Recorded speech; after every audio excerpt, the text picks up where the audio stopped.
मई 1842 के शुभ दिन पर नेवालकर के महाराज गंगाधर राव से उनका विवाह हुआ और मेरे आंगन में जब उनका प्रवेश हुआ तो लगा मानो साक्षात लक्ष्मी का आगमन हुआ। काशी की मणिकर्णिका को झांसी ने नया नाम दिया, लक्ष्मीबाई। अपने नए नाम लक्ष्मीबाई के साथ वो झांसी के लिए लक्ष्मी बनकर आई थी, राज्य में वैभव लाई थी। विवाह के हर्षोल्लास के बीच ईस्ट इंडिया कंपनी की हुकूमत ने महाराज गंगाधर राव को आधिकारिक तौर पर झांसी का राजा स्वीकार किया। उन्हें सभी प्रशासनिक अधिकार प्रदान कर दिए गए। ऐसा करने से झांसी के राजा और प्रजा दोनों को लाभ हुआ। राज्य की आमदनी में बढ़ोतरी हुई।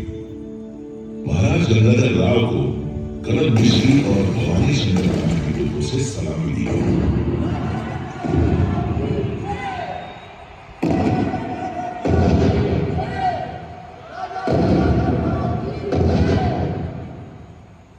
महाराज गंगाधर राव एक कुशल प्रशासक थे, काफी उदार और कला प्रेमी थे। उनकी नाट्यशाला में साहित्य, संगीत, नृत्य, नाटक की रसरसा होती रहती थी।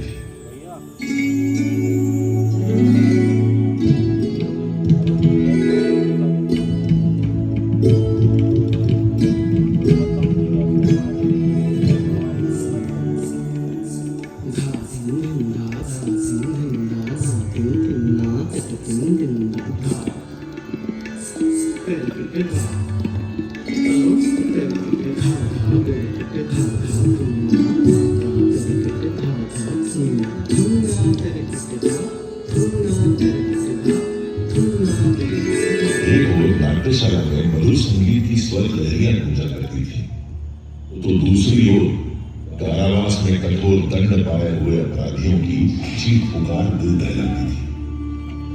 झांसी की न्याय प्रणाली ही कुछ ऐसी थी कि छोटे मोटे अपराधियों को ही फांसी की सजा सुना दी जाती थी। और जिस जगह आप लोग बैठे हुए हैं, ठीक यही वो फांसी पर था।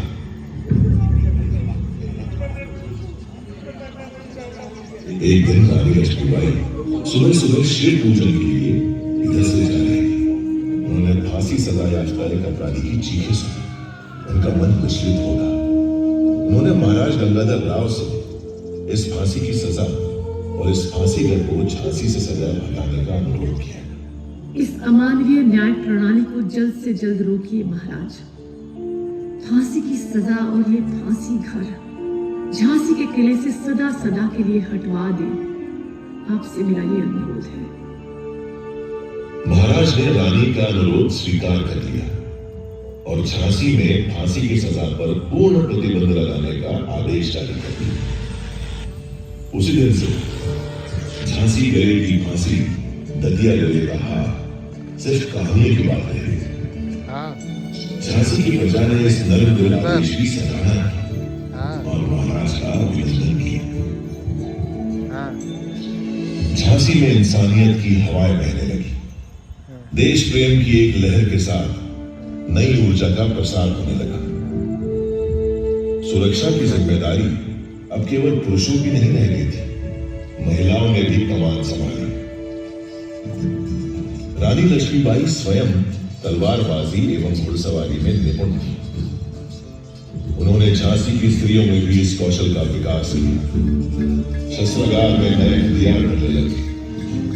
एक तोप का नाम झांसी की याद में रखा गया। क्या धमाका था उसका। धीरे धीरे तैयार होने लगी इस युवा रणचंडी की दुर्गा सेना।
नाट्यशाला में दो कुशल नृत्यांगनाएं थी, मोतीबाई और जूही।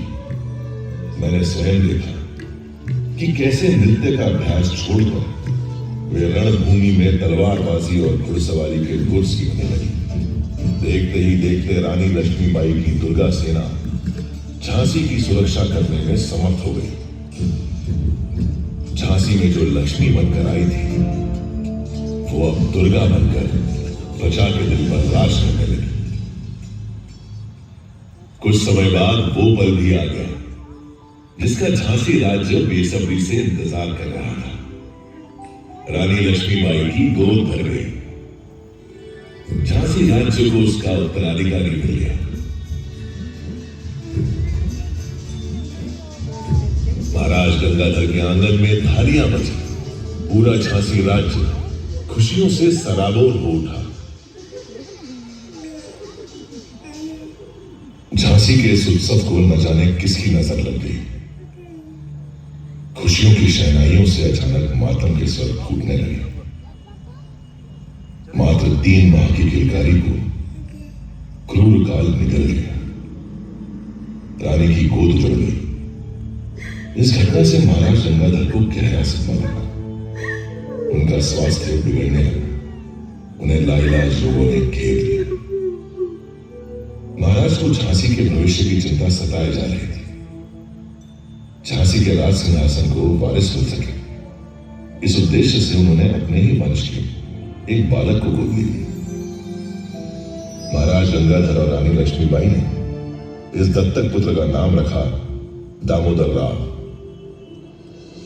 अभी झांसी के भविष्य की सुरक्षा डावाडोल ही थी कि झांसी के वर्तमान का सूरज भी बुझ गया। असमय निधन हो गया महाराज गंगाधर राव का। रानी लक्ष्मीबाई ने किसी तरह होश संभाला। तब उन्होंने पीड़ा के आंसुओं को पोंछकर एक संरक्षक के रूप में झांसी की बागडोर अपने हाथों में ले ली। इधर रानी लक्ष्मीबाई ने झांसी का शासन संभाला और उधर ईस्ट इंडिया कंपनी के गवर्नर जनरल लॉर्ड डलहौजी ने झांसी को हथियाने के हथकंडे शुरू कर दिए। झांसी में तैनात अपने पॉलिटिकल असिस्टेंट मेजर एलिस के जरिए रानी तक अपना फरमान पहुंचाया। रानी साहिब, सन 1804 में हुई संधि के मुताबिक झांसी भी दूसरे पड़ोसी राज्यों की तरह ईस्ट इंडिया कंपनी के अधीन आता है। अब चूंकि स्वर्गीय महाराज गंगाधर राव की अपनी कोई संतान नहीं है, इसलिए कंपनी उनके गोद लिए हुए पुत्र दामोदर राव को झांसी के उत्तराधिकारी का दर्जा नहीं दे सकती। आपको सूचित किया जाता है कि अब झांसी राज्य पूरी तरह से कंपनी के अधीन रहेगा। इसके एवज में कंपनी रानी लक्ष्मीबाई को उनके निजी खर्च के लिए 5,000 रुपया महीना की पेंशन अदा करने की मंजूरी देती है और साथ ही रानी लक्ष्मीबाई को हुक्म देती है कि वे जल्द से जल्द अपने जरूरी सामान के साथ झांसी का किला खाली कर दें। सुना करते थे कि व्यापारियों के भेष में लुटेरे हैं आप लोग। आज आपने इस बात को सिद्ध भी कर दिया। वापस जाकर कह दीजिए अपने गवर्नर जनरल लॉर्ड डलहौजी से, हम उनका फरमान अस्वीकार करते हैं। मैं अपने जीते जी अपनी झांसी नहीं दूंगी, नहीं दूंगी। अंग्रेजी फरमान सुनकर रानी लक्ष्मीबाई क्रोध की ज्वाला से दहक उठी। वो जानती थी कि अंग्रेज झांसी को हथिया कर उसे बर्बाद करना चाहते हैं। वो किसी भी कीमत पर किला छोड़ने के लिए तैयार नहीं थी। देशमुख जी ने उन्हें शांति से समझाया। श्रीमान, मैं आपकी पीड़ा और क्रोध को समझ सकता हूं। देखिए, अभी समय हमारे अनुकूल नहीं है। वर्तमान परिस्थितियों में समझौता करना ही एकमात्र रास्ता है। क्या कह रहे हैं देशमुख जी? आप ऐसा सोच भी कैसे सकते हैं? मैं इन फिरंगियों के आगे झुक जाऊं और अपनी झांसी में सौंप दूं? गलत मत समझिए श्रीमान। अगर आप शांति से विचार करें तो ये भी हमारी एक कूटनीति होगी। अंग्रेजों की बात अभी मानकर एक तो आप स्वतंत्र रहेंगे, दूसरा उनके खिलाफ किसी भी गतिविधि में शामिल होने पर उन्हें आप पर शक भी नहीं होगा। रानी लक्ष्मीबाई ने देशमुख जी का सुझाव मान लिया। दिल पर पत्थर और मन में ढेर सारी यादें रखकर रानी ने किला छोड़कर रानी महल में रहने का फैसला किया। जाते जाते रानी ने झांसी को अपना संदेश दिया। इस किले से जाने का ये मतलब नहीं है कि मैं हार गई। असली युद्ध तो अभी बाकी है। बिठूर में पेशवा बाजीराव ने मुझे देश प्रेम, स्वधर्म और स्वराज की शिक्षा दी थी। अब समय आ गया है कि मैं उनके द्वारा बताए गए स्वराज के मार्ग पर ही चलूं। इसके लिए चाहे मुझे अपने प्राण ही क्यों न त्यागने पड़े, मैं एक दिन स्वराज की पताका जरूर फहराऊंगी। गीता में लिखा है, हतो वा प्राप्स्यसि स्वर्गम चित्वा वा भोक्ष्यसे महीम तस्मादुत्तिष्ठ कौन्तेय युद्धाय कृत निश्चय। कि जैसे कृष्ण भगवान ने अर्जुन को रणभूमि में कहा था कि युद्ध के दौरान अगर मारे जाओगे तो स्वर्ग की प्राप्ति होगी, अगर जीत हुई तो पृथ्वी पर राज्य का आनंद लोगे। सो हे कुंती पुत्र, उठो और युद्ध करो। इतना कहकर रानी इस किले को छोड़कर चली गई। उस दिन दुल्हन बनकर आई रानी को मेरी देहरी से बाहर जाना पड़ा। मेरी दीवारें फूट कर हुई। मेरी प्राचीर की छाती पर बदनुमा दाग की तरह दाग दिया गया फिरंगी हुकूमत का झंडा।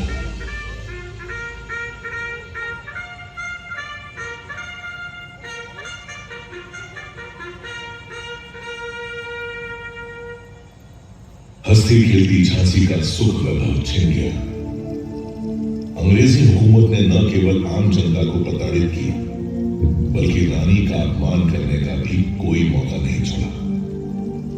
रणनीति के अनुसार रानी अपमान का यह कड़वा घूंट पीने के लिए मजबूर थी। इस कठिन समय में एक दिन पेशवा नाना साहब का संदेशा लेकर रानी के पिता मोरोपंत जी उनसे मिलने आए। बेटी मनु, पेशवा का तुम्हारे लिए संदेश है कि तुम्हें झांसी राज्य की कमान संभालनी होगी। अब से लगभग 4 महीने के बाद 31 मई को रविवार के दिन पेशावर से बंगाल तक की सारी फौजी छावनियों में बगावत का बिगुल बजा दिया जाएगा। तुम्हें इस जंग के लिए तैयार रहना होगा। अब्बा साहब, पेशवा को कहें कि वे निश्चिंत रहे। इस जंग का तो हमें बड़ी बेसब्री से इंतजार था। लेकिन समय से पहले ही 29 मार्च को मंगल पांडे के नेतृत्व में बैरकपुर की छावनी में अंग्रेजों के खिलाफ हमला बोल दिया गया।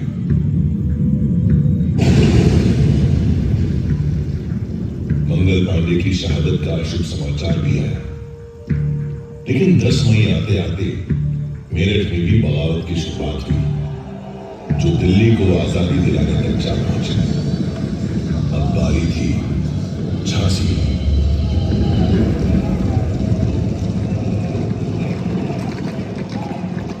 5 जून 1857 को 12वीं पैदल सेना के सिपाहियों ने स्टार फोर्ट पर हमला बोल दिया, जो अंग्रेजी कंपनी का देन था। अंग्रेजों ने औरतों और बच्चों समेत झांसी किले में बना ली। इस समय तक विद्रोह की ज्वाला पूरे झांसी राज्य में फैल चुकी थी।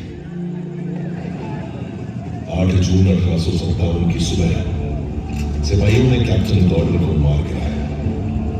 गॉर्डन के मरते ही मेजर स्कीन ने सफेद झंडा लहराकर आत्मसमर्पण कर दिया और आजाद हो गई झांसी। आजाद हो गया मैं। ध्वज बदल गया। रानी लक्ष्मीबाई उस दिन मेरे आंगन में वापस लौटी। उन्होंने प्रजा को धन्यवाद दिया।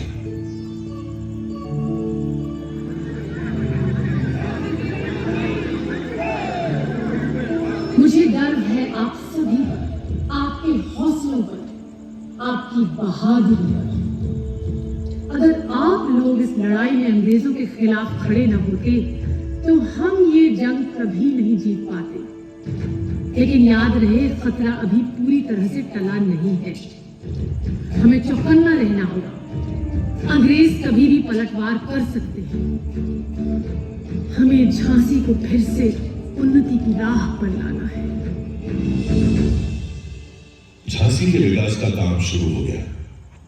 इस दौरान रानी लक्ष्मीबाई ने हर चुनौती का सामना अपनी बुद्धिमत्ता से किया। हर तरह की घटनाओं से जूझते हुए रानी लक्ष्मीबाई स्वयं को मजबूत कर ही रही थी कि एक दिन मोतीबाई एक बुरी खबर लेकर आए। श्रीमंत, हमें अपने सूत्रों से पता चला है कि पूरे देश में बगावत की आग को अंग्रेजों ने बुझा दिया है। दिल्ली, लखनऊ, कानपुर, बिठूर, बनारस, इलाहाबाद, हर जगह विद्रोह को कुचल दिया गया है। यहाँ तक कि शहंशाह हिंदुस्तान बहादुर शाह जफर को लाल किले में मुकदमा चलाकर उन्हें देश निकाला दे दिया गया है। उन्हें रंगून भेजा जा रहा है। श्रीमंत, बुरी खबर लाई हो मोतीबाई, बहुत बुरी। क्या तुम्हारे पास तात्या या पेशवा की कोई खबर है? जी हाँ श्रीमंत, पता चला है कि तात्या और राव साहब तो अपने 20,000 सिपाहियों के साथ कांटी में डटे हुए हैं। लेकिन क्या मोतीबाई? लेकिन क्या? लेकिन श्रीमंत, बिठूर और कानपुर की लड़ाई के बाद से नाना साहब और अजीमुल्लाह खां का कुछ पता नहीं कि वे दोनों कहाँ हैं। हे भगवान, वे दोनों जहां भी हो सुरक्षित हो। अंग्रेजी फौज किस ओर बढ़ रही है? क्या इसकी भी कोई खबर मिली है? जी श्रीमंत, राहतगढ़ और बानपुर में अंग्रेजी फौजों ने हमला किया है, पर वहां के हालात की पूरी जानकारी नहीं है। हाँ, लेकिन ये सूचना जरूर मिली है कि जनरल यूरोज के नेतृत्व में अंग्रेजी फौज झांसी की ओर बढ़ रही है। हमें पता था हमें कि ये फिरंगी लौटेंगे। हमें अब पूरी तैयारी कर लेनी चाहिए। मोतीबाई, जूही को हमारा संदेश लेकर तात्या के पास कालपी भेजिए। तुरंत वो तात्या से कहें कि जब अंग्रेज झांसी पर हमला करे तब तात्या अपनी फौज के साथ अंग्रेजों पर पीछे से धावा बोल दे। इस तरह इन अंग्रेजों को संभलने का मौका नहीं मिलेगा। जी श्रीमंत। राहतगढ़ से भी बुरी खबर ही आई। अंग्रेजों ने वहां भाई फाजिल मोहम्मद खां को फांसी पर चढ़ा दिया था। उनके भाई अपने रिसालदार गुल मोहम्मद और लगभग 400 सिपाहियों के साथ झांसी पहुंचे। उन्होंने रानी लक्ष्मीबाई से अनुरोध किया कि वे अंग्रेजों के खिलाफ लड़ाई करने के लिए उन्हें अपनी सेना में शामिल होने का मौका दें। रानी ने भरोसा किया, अपनी सेना में शामिल कर लिया। 23 मार्च 1858 के दिन अंग्रेजों ने झांसी पर हमला बोल दिया।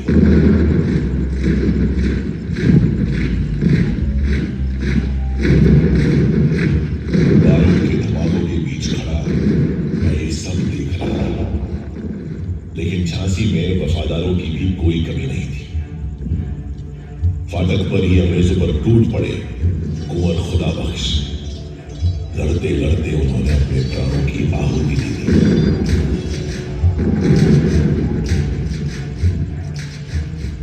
रणनीति के अनुसार तात्या टोपे ने बेतवा के किनारे 1 अप्रैल 1858 को अंग्रेजों पर धावा बोल दिया, लेकिन अंग्रेजी फौज ने उन्हें पीछे खदेड़ दिया। रानी लक्ष्मीबाई की रणनीति विफल हो चुकी थी। अब उन्हें स्वयं ही अंग्रेजों का सामना करना था। रानी लक्ष्मीबाई और उनकी सेना युद्ध के लिए तैयार थी, लेकिन विश्वासघात के लिए नहीं। लड़ाई के 11वें दिन पीर अली और दुल्हांजू ने किले का ओरछा द्वार खोल दिया।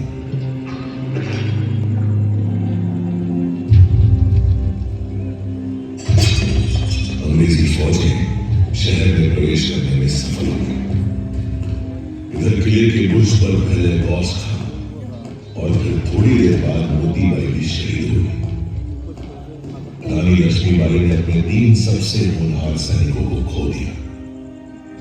आज भी इस किले की मिट्टी में ही सुपुर्दे खाक है ये शूरवीर। रानी अंग्रेजों का डटकर मुकाबला कर रही थी, लेकिन परिस्थितियां झांसी के विरुद्ध होती जा रही थी। उस समय अंग्रेजों को भ्रमित करने के लिए बहादुर झलकारी बाई रानी लक्ष्मीबाई का वेश धारण करके युद्ध भूमि में उतर गई। वेशभूषा के कारण झलकारी को रानी ही समझकर उनसे युद्ध करने लगी। झलकारी ने रानी लक्ष्मीबाई और उनके पुत्र की जान बचाने के लिए अपने प्राणों की आहुति दी। तभी मैंने देखा कि कैसे अपने घोड़े पर सवार पीठ पर ममता की चादर ओढ़े हुए रानी लक्ष्मीबाई मेरे किले की टूटी हुई दीवारों से खुली और देखते ही देखते मेरी आंखों से ओझल हो गया।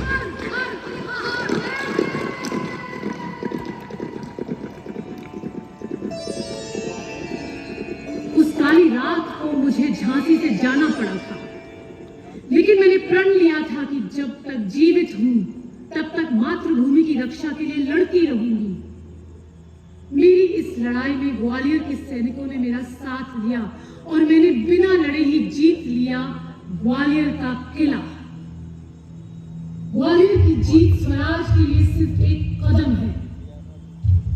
हमारी लड़ाई इन फिरंगियों से है जो हमारे देश में घुस आए हैं। हमें इन्हें अपने देश से बाहर निकालना है और स्वतंत्र भारत का जो सपना हम सब ने मिलकर देखा है उसे पूरा करना है। भारत भूमि के वीर जवानों, अब वक्त आ गया है मातृभूमि का ऋण उतारने का। तो हो जाओ तैयार अंतिम युद्ध के लिए। हर हर महादेव।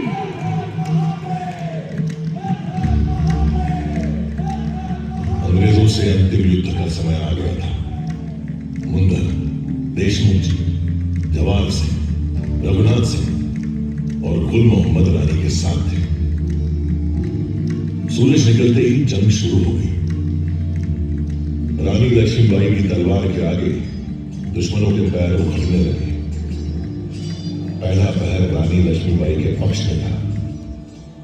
दूसरे पहर तक अंग्रेजों को समझ आ चुका था कि अगर रानी लक्ष्मीबाई को नहीं रोका गया तो ये जंग कभी नहीं जीत सकेंगे। तभी फिरंगियों ने अपनी रणनीति में बदलाव किया और हुसार दस्ते को रानी लक्ष्मीबाई से लड़ने आगे भेजा। हुसार दस्ते ने भी ऐसी वीरांगना पहले कभी नहीं देखी थी। दांतों से घोड़े की लगाम संभाले और दोनों हाथों से तलवार चलाते हुए शत्रुओं का संहार कर रही थी रानी लक्ष्मीबाई। लेकिन उस दिन रानी का विश्वास पात्र घोड़ा उनका साथ न दे सका। एक नाले के पास पहुंचकर ठिठर गए। रानी को हुसार दस्ते ने घेर लिया। ठिठक गया समय, ठिठक गई दिशाएं, ठिठक गई थी मेरी भी सांसें। दुश्मनों से घिरी रानी आंधी प्रबंधन की तरह लड़ती रही। तभी एक अपघाती दरिंदे ने उनकी पसलियों के पास तलवार सवार की। रानी चोटिल हो गई, उनके शरीर से खून बह रहा था, पर वो तो खूब लड़ी मर्दानी, वो तो झांसी वाली रानी थी।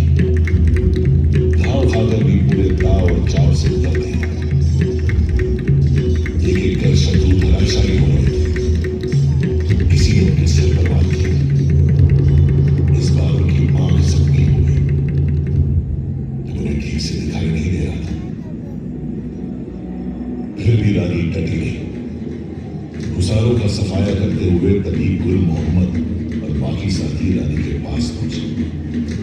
सबने देखा कि रानी नग से शिर तक खून से लथपथ है। देखते देखते रानी घोड़े की पीठ पर लुढ़क गई। मेरे मन में गूंज रहे युद्ध शुरू होने से पहले के रानी के शब्द। आज ये युद्ध का अंतिम दिन हो सकता है। अगर मैं मर जाऊं तो तुम्हें मेरे पुत्र दामोदर की रक्षा करनी होगी। याद रहे, चाहे कुछ भी हो जाए, मेरी मौत के बाद कोई भी फिरंगी मेरे शरीर को छूने ना पाए। गुल मोहम्मद ने रानी के घोड़े की लगाम संभाली और उन्हें जंग के मैदान के दूसरी ओर बाबा गंगादास जी की कुटिया में ले गया। रानी की हालत नाजुक थी। बाबा गंगादास ने उनकी नब्ज पकड़ी तो उनकी आंखों में नमी साफ दिखाई देने लगी। हम सब जिस घड़ी की कल्पना भी नहीं कर सकते थे, वो घड़ी हमारे सामने थी। बाबा ने रानी के मुंह में गंगा जल डाला। थोड़ी देर में रानी की आंख खुली। उनके आखिरी शब्द थे हर हर महादेव और ओम नमो वासुदेवाय। वो हमें और अपनी जान से भी ज्यादा प्यारी मातृभूमि को छोड़कर सदा के लिए चली गई। रानी लक्ष्मीबाई की देह पंच तत्वों में विलीन हो गई, लेकिन रानी की शौर्य गाथा धरती आकाश की सीमाओं के पार कण कण में समा गई। रानी की कीर्ति समय के बंधनों को लांघकर आज भी हमारे सामने मौजूद है। लोग कहते हैं कि उस दिन रानी मर गई थी, लेकिन मैं जानता हूं उस दिन रानी लक्ष्मीबाई युगों युगों तक अमर हो गई थी, सदैव वीरता की मिसाल बनकर जीने के लिए।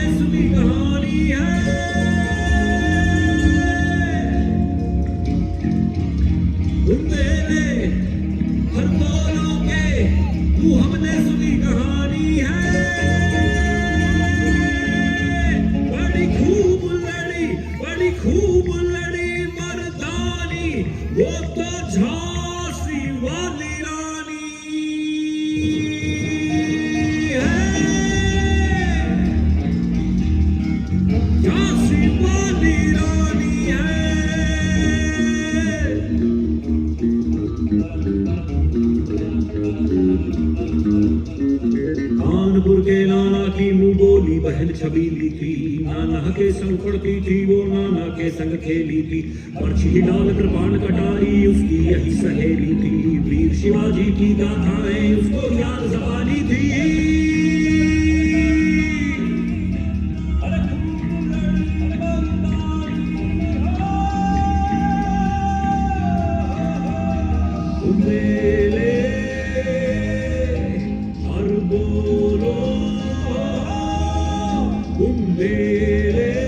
हर बोलो से